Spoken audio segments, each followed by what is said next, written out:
Prime Minister Sir Keir Starmer is facing mounting pressure as he seemingly shifts blame onto his own Home Secretary, Yvette, for the Labour government's feeble response to the grooming gangs crisis that has plagued the UK for years. This situation has ignited speculation about a rift between Starmer and Cooper, just as their government's approval ratings continue to take a nosedive. With the stakes this high, it's astonishing that the leadership appears to be pointing fingers rather than presenting a united front to address such a critical issue. According to the Mail on Sunday, sources within Number 10 have revealed that the Home Office failed to inform the Prime Minister when calls for a new inquiry into grooming gangs first emerged. This lapse of communication, whether accidental or intentional, resulted in Labour blocking the inquiry, a decision that has now come back to bite them. It's a classic case of bureaucratic incompetence at the highest level, and the ramifications are severe. The public is rightly outraged that those in power seem more interested in internal politics than in protecting vulnerable victims. As if the situation couldn't get more absurd, a Number 10 insider claimed that had Downing Street been aware of Oldham's request for a government-led inquiry, it would have been granted without hesitation. This raises disturbing questions about the efficiency and effectiveness of the Home Office under Cooper's leadership. If the Prime Minister is left in the dark on such a crucial matter, what does that say about the overall governance of the Labour Party? It's a damning indictment of a party that is supposed to be focused on safeguarding the public. Contrary to claims of a feud, a government source insists that there is no discord between Starmer and Cooper. They assert that the Prime Minister and his team have been working closely with the Home Secretary and Safeguarding Minister Jess Phillips to tackle the evil of grooming gangs and better protect children. This statement, however, rings hollow when juxtaposed against the backdrop of their disjointed responses to urgent calls for action. The public deserves accountability, not platitudes. After 14 years of Tory inaction, the Labour Party must demonstrate that it is capable of delivering real change, not just political rhetoric. Adding to the chaos, Culture Minister Chris Bryant claimed that interventions from Elon Musk have sparked more debate about grooming gangs.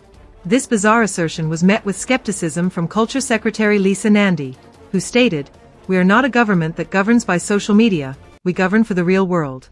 This back and forth illustrates the lack of cohesion within the government. It's one thing to engage in social media banter, it's another to take concrete action to protect victims and hold perpetrators accountable.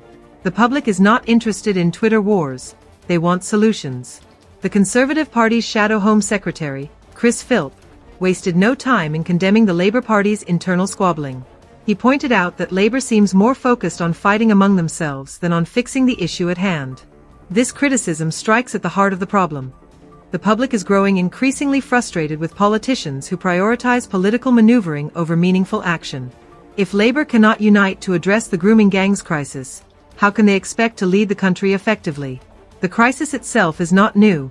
It has been festering for over 2 decades. Organized gangs, primarily composed of British men of Pakistani heritage, have systematically exploited hundreds of women and young girls.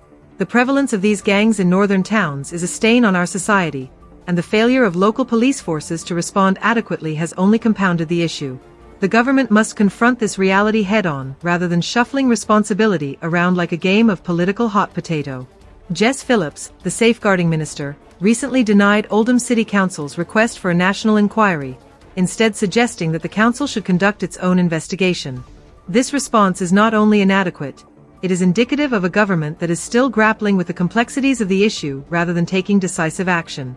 Earlier this month, Parliament voted against a Tory motion for a grooming gang inquiry, but the vote was largely symbolic and did little to inspire confidence in Labour's commitment to addressing the crisis. In a last-ditch effort to regain control of the narrative, Home Secretary Yvette announced a rapid national audit into grooming gangs.